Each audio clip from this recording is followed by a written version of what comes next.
Hola hispanófilos e hispanófilas, bienvenidos al próximo episodio de Süleymanoğlu Habla, soy Süleymanoğlu.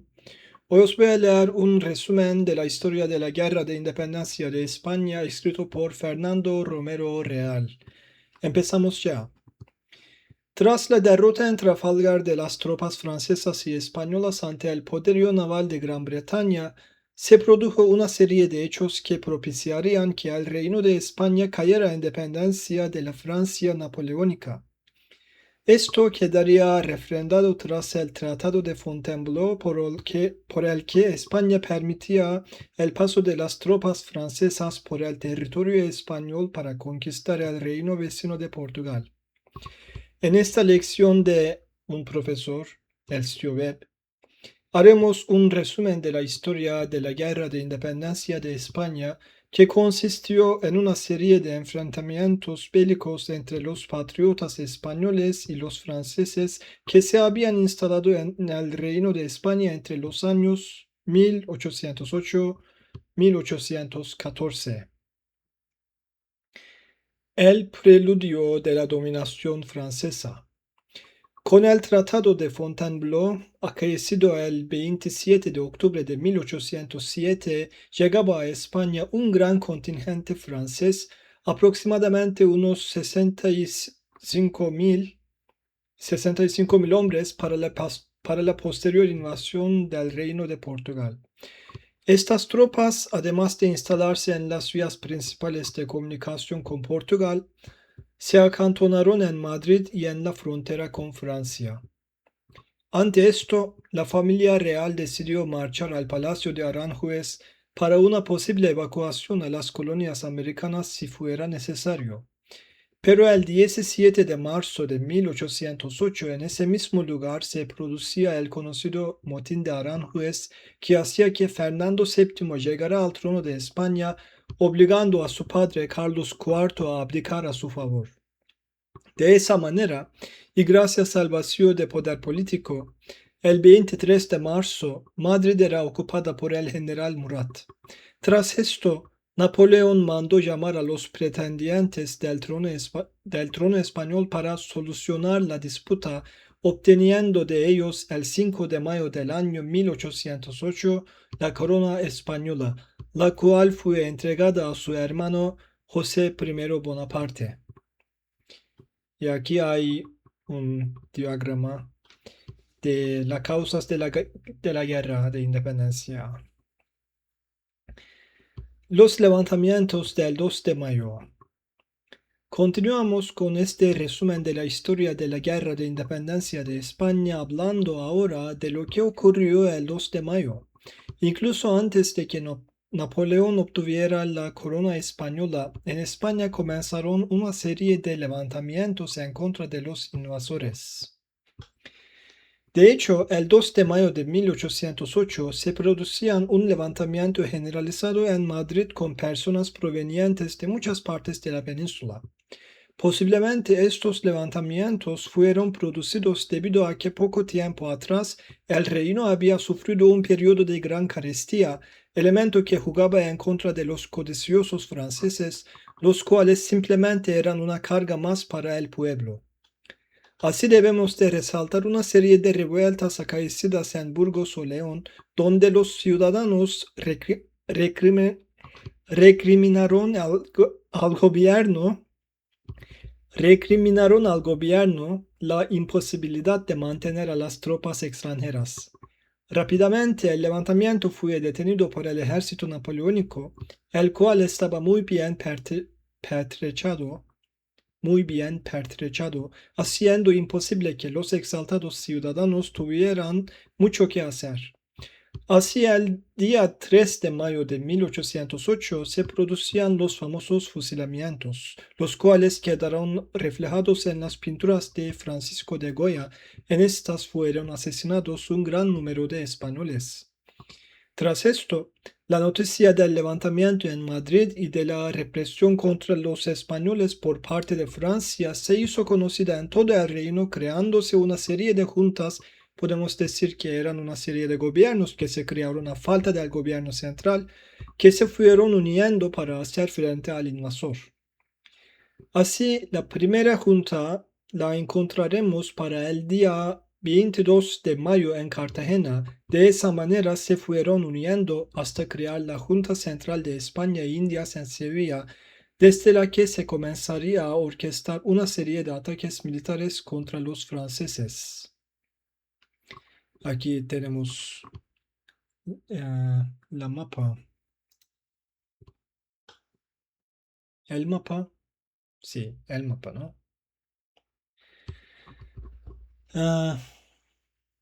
La batalla de Bailén.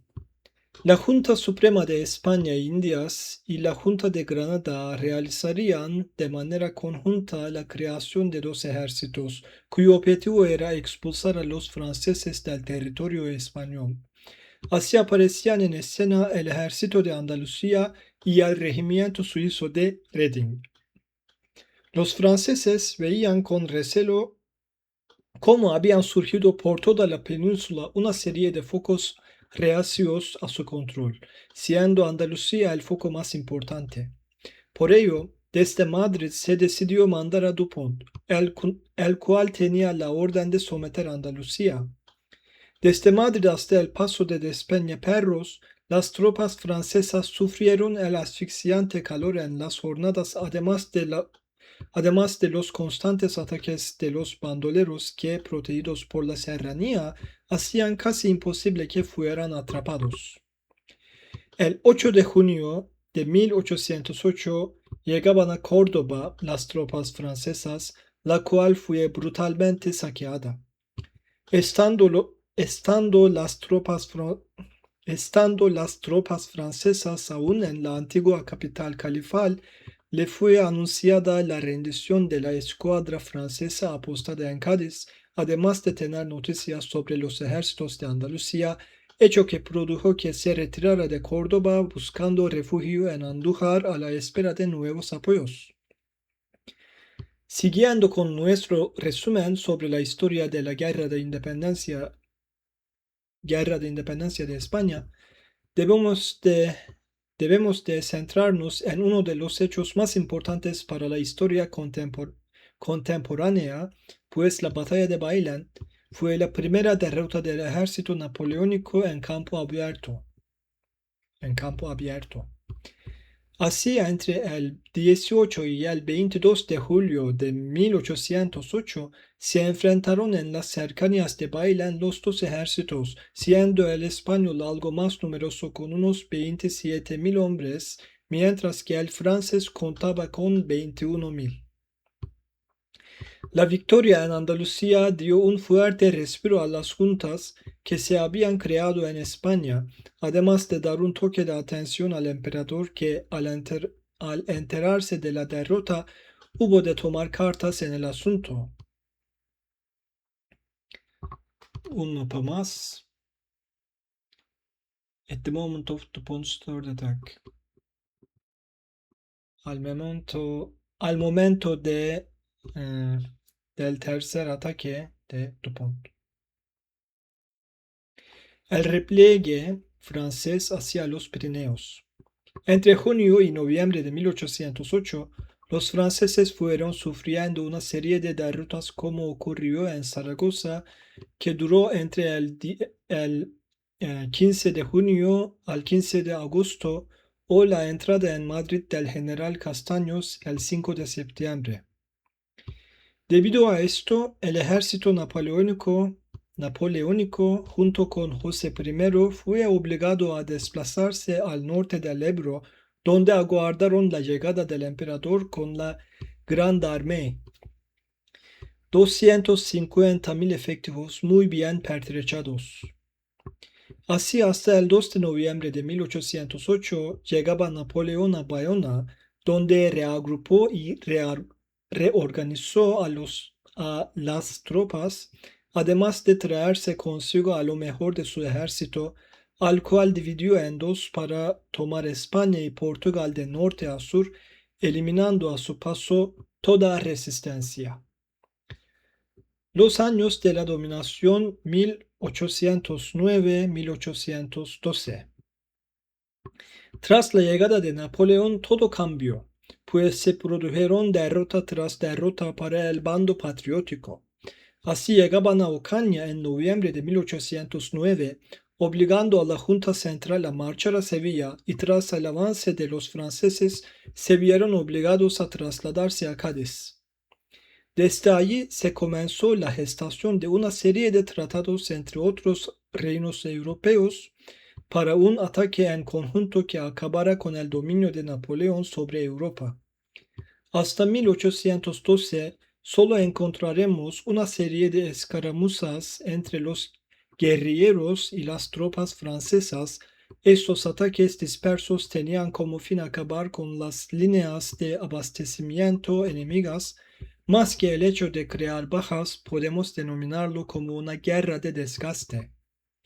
En verano de 1812 se produjo la batalla de los Aralipes, que obligó a José I a marchar a Madrid, perdiendo el control de Andalucía. El fin de la dominación francesa.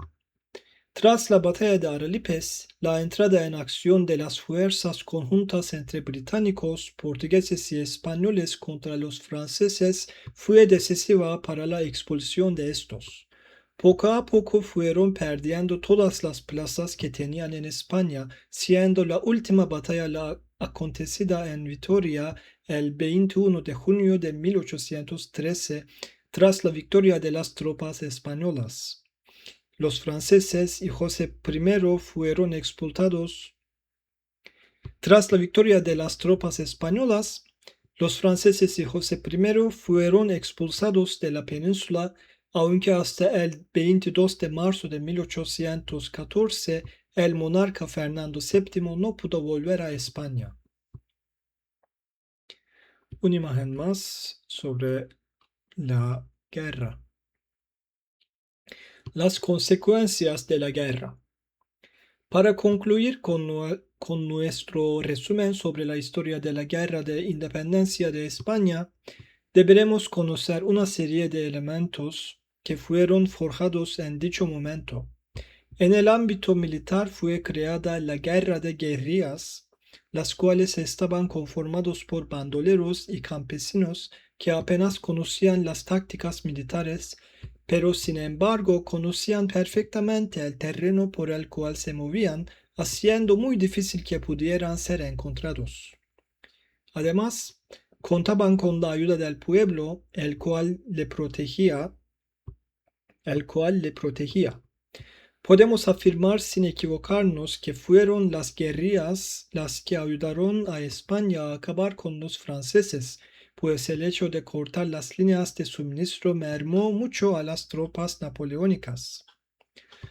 Otro de los puntos clave que se produjeron durante la Guerra de la Independencia fue la aparición de un sector liberal muy fuerte, el cual obtuvo mucho poder y que fue el que hizo que se creara la Constitución de 1812, la PEPA, y que sentó las bases de lo que sería más adelante el sistema liberal español.